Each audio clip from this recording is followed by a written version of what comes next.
was trying something new, you guys. Did you like the timer? Could you see it? I wanted to try something to count down, but I'm not sure if it worked. So I see some people on here. So tell me hello when you're here. Tell me you're here. And good morning. It is, what day is it? It is August 11th. It's August, you guys. My son started school last week, Friday already. So he's on day, what is this, 4 of school, which is crazy to me. Like, I feel like the summer flew by, but it's nice to start getting into more of a routine. He was online all of last year. So this is, new. He's going back into the school building. And so it's just been really, really interesting. If you are watching me from the Facebook group, make sure to click above, even if you've done it before. Sometimes StreamYard gets really weird. I use StreamYard to stream into the group. And it needs permission to see your name. So above me, you will see a link if you're watching in the Facebook group that says, click here to give StreamYard permission to see your name. And then I'll be able to see your name and your lovely face that I can put up on screen here. So good morning. Coming in from Nashville, Tennessee. Where are you watching me? Let me know where you are. And we're going to talk a little bit today about habits. And this is something that I love. I love this topic. We're specifically going to talk about financial habits, but some of this will be applicable to habits in general. So I want to talk to you guys about some of that. So jumping straight on in, and I've got a freebie to give you guys too, so stick around for that. But jumping straight on in, I want to talk about, the power of a habit. And you guys probably know this, right? But what I have realized, especially in the last couple of years, kind of doing some of the work around my own motivations and how to get myself to do things that I know I need to do, right? Like, there are so many things that we know we should do, but we don't do them. Right? Like, so why is that the case? If we know we should do certain things and we can't bring ourselves to do them, what is it that is behind that? And I think sometimes we know what we need to do and we can get, excited about something. And I think the easiest thing to wrap your head around, right, is something like diet and exercise, right? Something around in the world of fitness where we know exactly what we need to do in order to, make progress. And yet sometimes it's this battle of wills against ourselves, right? To actually get up and do the workout, to actually, choose the foods on the menu that are going to nourish us and not make us feel bad. Let me tell you, I'm not sure anybody loves junk food more than I do. I could eat my weight in pizza. It's my favorite thing in the entire world, but I also know I probably shouldn't choose it all the time, but I probably choose it more often than I should. So I will tell you, even if we know we need to have habits around this stuff, it can be really, really difficult. And if we're relying on our own motivation, right? Like, when you rely on your own motivation to get you going on something, especially when usually those are things that you should do, but you don't really want to do, guess what? Eventually that motivation is going to wane. We're going to have bursts of motivation that will last a period of time, and then we will fall off the wagon every single time, unless we create habits around that thing, right? And habits kind of put things on autopilot. It's just getting to the point where you are consistent enough to make something a habit that's the struggle, right? But once it's there, once you're like, oh no, this is the time I get up every morning, I do this, once you have created that habit, once you have created, the habit that is good for you, it becomes a lot easier. It's not that daily struggle with yourself to get yourself to do it, because relying on your own motivation for the things that are good for you will only last so long. Okay. Just human nature, just how we are. Some longer than others. Some of us, right? Some of you know that accountability is something that you need to keep up with something, right? So that's knowing yourself in this process of trying to create positive habits for yourself, whether that's, diet and exercise world, whether that is, the financial world, or anything else that you're trying to kind of do better at. Knowing yourself is really, really key, and knowing what can help you to stay on track is key. But I'm just going to tell you, as a person who forever was not a workout person, I said it for my entire life, I'm not athletic. I'm not a workout person. This isn't my thing. I work out pretty much 5 days a week because it's become such a habit for me. It feels weirder not to do the thing, right? So I always use the example of like brushing your teeth. You're not like fighting with yourself every morning, like, should I get up and brush my teeth? I don't know if I should brush my teeth. Why? Because it's a habit. You just do it. You just do it, right? And you don't think about it. You're not like hemming and hawing over it. You're not coming up with excuses for why. Oh, well, I brushed my teeth yesterday for a long time, so I don't need to do it today, right? Because it's a habit. You just do it. And so if we can do that same thing, if we can harness the power of habits with the rest of our life, then that's where the magic happens. So let's talk about financial habits specifically, because that's what I'm here for. That's what I teach. I teach finances. And I will tell you, as with other things that we tend to put off that we know are good for us, our finances and paying attention to our finances and doing all the things that we need to be doing for our finances is one of the first and foremost that I hear from business owners, right? We put it off, we don't do it, we come up with every single excuse because, and I talked about this, I'm in a coaching program that talked about this, and I was like, oh my gosh, this is exactly what happens with our finances. In our business, you will continually prioritize the urgent over the important. Okay. So let me say that again. You probably will continue to prioritize the urgent over the important. There's a lot of things that we know are important, but they fall to the wayside. Why? Because the urgent, the things that happen that need our attention right this second, or we feel like they do, take precedence. And when you're living your life in urgent, right? If everything is always urgent, and think about it, be real with yourself. How much of what you do in a day do you feel like you're just trying to like stay above water, right? Like that's living in the urgent.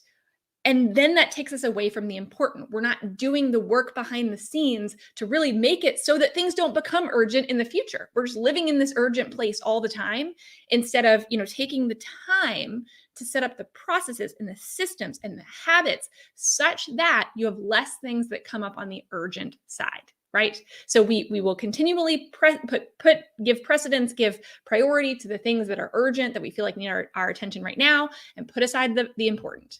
And we especially do that when it's something that we're not necessarily looking forward to, or we feel confused about, or we don't really love to do, right? Which is our finances. I'm talking, yes, about compliance. And what I mean by compliance is bookkeeping and taxes. We put off, going into our accounting system and categorizing our, expenses and looking at our P&L.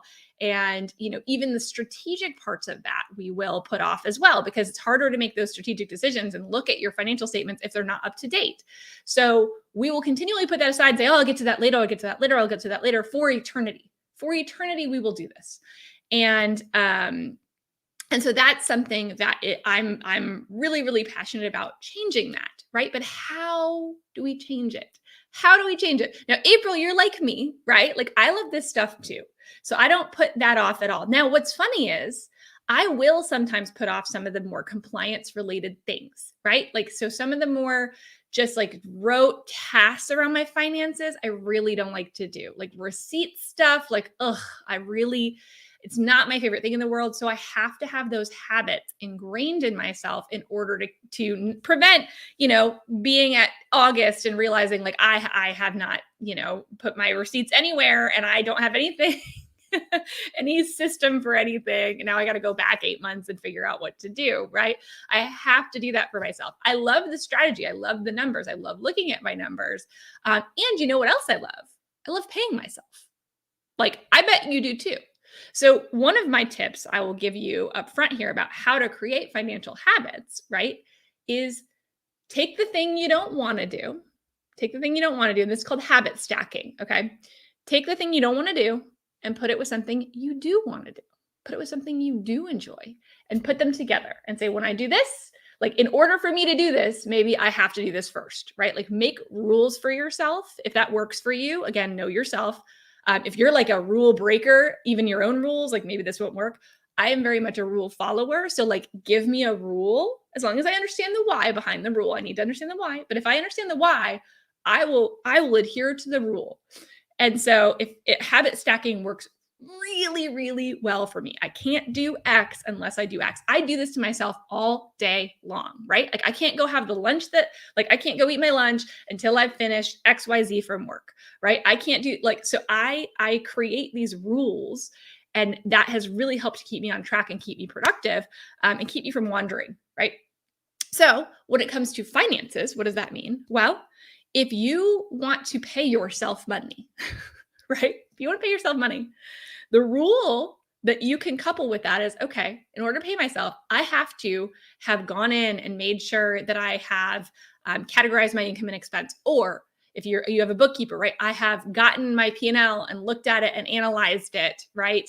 And made some strategic decisions around it. And we can talk about kind of what I mean there. But you can couple those things. I've looked at my cash flow needs for the next 30 days, and therefore I can now pay myself, right? And the thing about coupling that with paying yourself, it really makes sense because now you're actually more informed when you do go to pay yourself. And you're not sitting there looking at your bank account like, what can I take out in a draw? What am I going to, like, you're just kind of guesstimating like what you're going to need. You've actually done the work to understand what your future needs are. You know how much you've made. You have, like, you've done the work behind it. Now you can transfer that money to yourself, right? And when we make that rule, all of a sudden we're like, oh, now all of a sudden you might be more likely to actually follow through and do the things that you've been putting off. And then your future self will thank you. That's the thing about habits. Your future self will always thank you for the things that you did, for the things that you kept up with, for not creating this whole backlog that now you've got to go back and get into. And that backlog in and of itself serves as motivation not to do the thing, right? Because now it's a big project. Like if we'd kept up with this for 30 minutes a week, it would have been nothing. It would have been nothing. And now it's this huge project that's going to take us days, and we've got anxiety about it, and we're like struggling with the procrastination. And man, does anybody feel this? Is this anybody else, or is this just me? I do this all the time. And then I'm like, oh, why did I do this to myself? We do things to ourselves all the time that we just look back and say, this could have been better, So if that's you, don't use that as the excuse to keep doing what you're doing. Use that as the excuse to, make some positive changes and decide you're going to do it. I'm glad I'm not the only one. I do it all the time. And I will sit here and I cannot claim to be perfect at this from any stretch, right? I am not perfect at the habit thing. I still find myself faltering at things, but there are certain habits that I keep that is my only thing in life, right? And so when you start to do that, it does make it easier. It stops making it so emotional. It's just something that you do. It's almost like robotic, right? Good. I'm really glad, Chris Ann, that it is not just me, because I do this constantly. Now let's talk specifically about financial habits for a second. I'm not going to go through all of these, but look, y'all, I'm using some cool stuff today. I got a countdown timer. I have a banner at the bottom. We're getting really, really fancy up in here on these lives, but I do have a habits checklist that talks about your financial habits. If you go, it's free. You can go grab it, jamietrull.com/habits.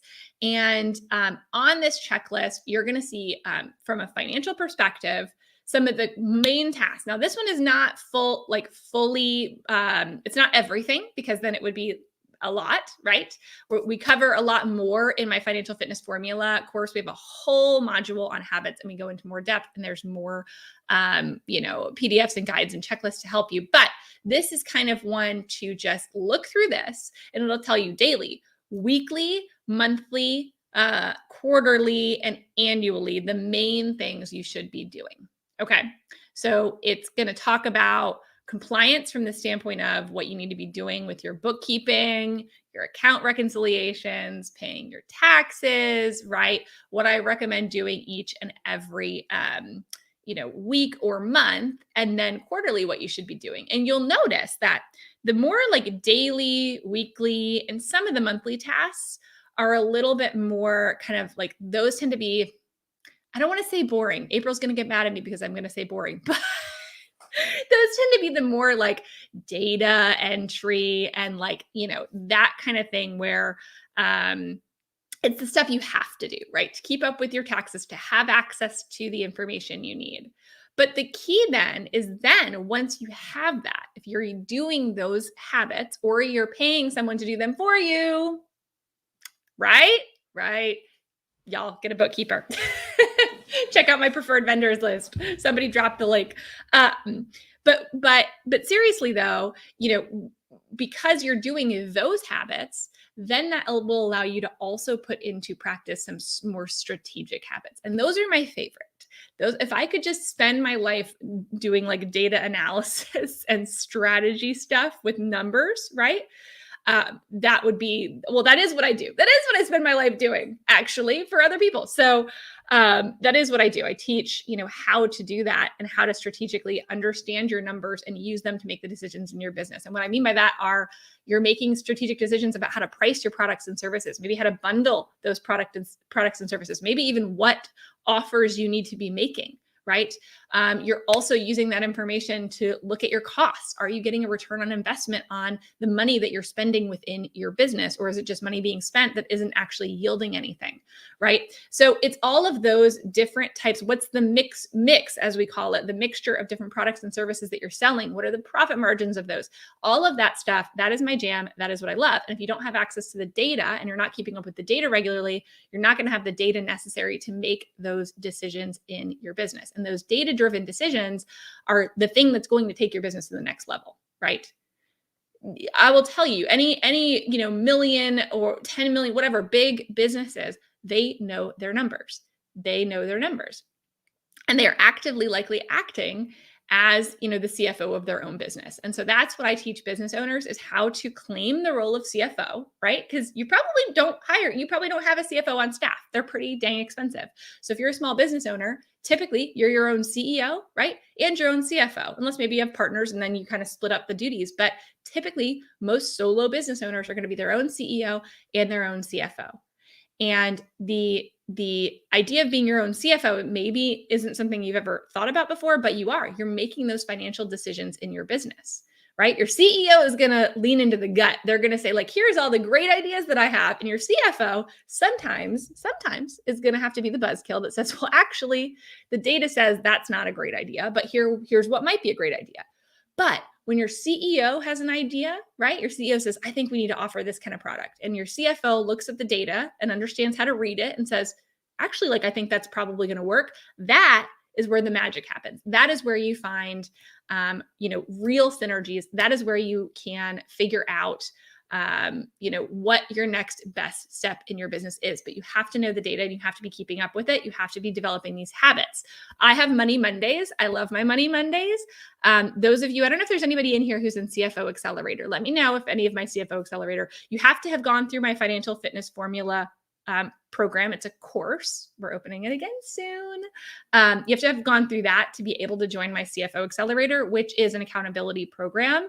And we do Money Mondays in our CFO Accelerator. So we do co-working sessions the second Monday of every month, where people sit down and do kind of their monthly habits, and they can do them all together. And we do that until you get to the point where you don't need to do that anymore, right? It's such a habit now that you don't need to have that accountability. You don't need to have those co-working sessions in order to execute that. That's really the goal. So here's our preferred vendors if you're looking for a bookkeeper, somebody to actually do some of the compliance work for you. So anyway, that is sort of what I wanted to say from habits. Let me know if you have any questions, or if there are certain habits. I'd love to know if there are certain things that have helped you stick to your habits. But again, I really think they say it takes about 21 days of doing something continuously to create a habit. Everybody's going to be a little bit different in that, right? But you need to be, the point is, like, you only need that motivation to get to the point where it becomes a habit. That's the motivation has to kick in. You have to be motivated enough, and you have to say, come hell or high water, right? I'm going to stick to this thing for the next 21 days or month. Let's say month, I think, is a good time to say, I'm going to do this. I'm going to, work out 5 days a week for a month, or I'm going to make sure that I'm keeping up with, my income and expenses every single day for a month. Right. And then it starts to become easier. And then it starts to become second nature. And so they say like 21 days for a habit. And I've also read 90 days for a full-on lifestyle change, right? So you get those habits, and then eventually that will lead you to just completely changing your lifestyle. Because even with habits, sometimes we can kind of fall up and down. Not as much, right? Usually it's easier to get back into it once we've created that habit.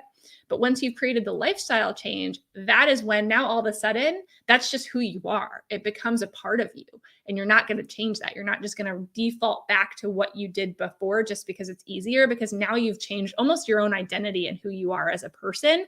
And that's now become a piece of it, right? So that is what I would say. For those of you who are struggling with this, or you're sitting in August and you're like, man, I told myself that I wasn't going to do this year from a financial habit perspective or any other, but let's say financial habits. You said, I'm going to keep up with things this year. And maybe you made it through March and then things just went off the rails, as they tend to do, because we put the urgent in front of the important. I want you today to say, no. Okay. I know this is important. I know my business finances are important. I know keeping up with this is important. I'm going to redo this. And I'm going to commit to making sure that I put time aside for the important. That is why, actually, I do Money Mondays. If I did Money Fridays, which I did for a little while, right? Also alliteration, which I love, obviously. But if I did Money Fridays, do you know how many things would come up by Friday that I would need to handle, right? By Friday, I'm like, now I have to, like, all the fires are happening. On Monday, typically Monday is kind of that day where you're like, okay, there's a little bit of quiet, maybe before things start to go crazy, and I can get this done. That's why I recommend doing these types of habits earlier on in the week, if they're weekly habits, because it will be easier to kind of keep them siloed and prioritized and protect that time. I'm a really big fan of actually putting time on your calendar, blocking the time, and don't move it. Don't sit and move it. If you need to block the time, I live by my calendar. If anybody else does, put the time on your calendar. It can just, and even for your team or your family to know, these, 1 hour a week I'm spending on my finances. That doesn't sound so bad, right? You may even start to look forward to it, guys. You might even start to look forward to it. I don't want to be too crazy, but you might. So protect that time. Protecting that time is really, really going to be important too. Instead of just like moving it around again and just things getting in the way and feeling like we just continually put things on the back burner, right? We have to prioritize the things that are important. We have to prioritize that. That is what's going to move the needle the most in our business over the long term, right? We got to sometimes that fire that like you might have to burn a little bit longer while you focus on what's important, right? Because sometimes we think everything's urgent too, and a lot of times it isn't, right? A lot of times it isn't. I'm in accounting. So we used to have like accounting emergencies, right? When I was in the corporate world, which looking back was the silliest thing ever. No one's ever going to like die because of lack of debits and credits, right? But like I remember weekends where it would be like 11 o'clock on a Saturday and I felt like I had to be, doing something. And so, that was something for me that I just like didn't have the ability to think about the fact that like, this isn't really urgent. Is this really urgent? Now, some of you in your businesses, maybe it really is. Maybe it is a matter of life and death, but for most of us, it's not. For most of us, it's not. So make sure that you're putting the important in front. Let's see. Please post the link for the accountability class. I did FFF and love it, but I'm having a hard time staying on track. Oh, good. I can't, Ingrid. Yes. So if you go to, I'll find you. So we only open it. It's not open right now. It's only open right after FFF closes each and every year. So if you've taken Financial Fitness Formula, which is separate from my Financial Fitness Basics class, by the way, we have a lot of people that went through basics, but we have Financial Fitness Formula is my signature course. It's my strategic course. It's all about making strategic decisions with your finances and really confidently becoming the CFO of your own business. I only open it once or twice a year. It's opening soon, you guys. You're going to see me talking a little bit about it. I'm going to give you guys the wait list really quick. But Ingrid, if you were in Financial Fitness Formula, let's see. This is the waitlist for it. If you were in Financial Fitness Formula, here's where you need to go to find out about FFF. We will be opening CFO Accelerator again in December after this class of FFF is done. So it only opens after Financial Fitness Formula classes. It's only open to people who have been through and gone through that entire program. And then it's to keep you on track. Yay. Oh, I love this. Good. I'm so glad, Ingrid. Yes. So I'll find you. I'm going to send you a DM just to make sure that you have the info. and that we can make sure that we have you on the list to make sure to get it the next time that we open the gates for it.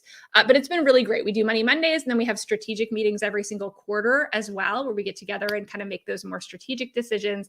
And then in January, we're going to be having our annual meeting where we get to like look back at the year and also look forward and do some forecasting, which is also super duper fun. Oh, yay. I'm so glad Joyce is already on the wait list.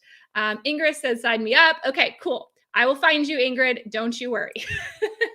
Anyway, you guys are amazing. Go make sure to grab my free habits checklist if you don't have it. Again, jamietrull.com/habits. This is kind of a taste of what you will get out of FFF, although FFF will have a lot more resources to help you with some of the things. If you look at this habits checklist, you said, I don't even know what to do here. That's because we in FFF will take it kind of to the next level and teach you what all of this means and what you should be doing and how to monitor profit margins and all of that kind of stuff.